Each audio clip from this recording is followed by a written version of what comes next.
好，来继续来看台南市南区万里的民兴路，有一间透天厝火烧厝，消防队出动着人车前往抢救，10月份就把火拍发，加在厝主一家人拢走有出来。火烧厝的原因，真有可能就是电烧气引发着火灾。 透天厝3楼外口红烧甲乌麻麻，台南市南区湾内底民兴路段这间透天厝，1月31日中昼的时阵发生火烧厝，厝边第一时间发现。火足大啊！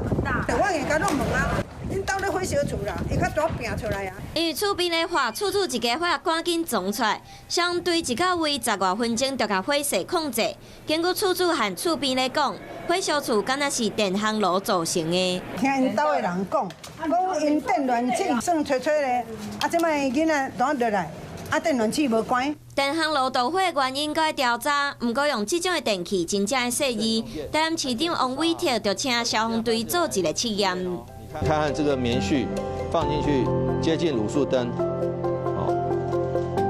棉签围一瓦金，无几秒就烧起来。天车民众用这款保暖的电器，要特别注意使用的说明，才袂因为安尼导火。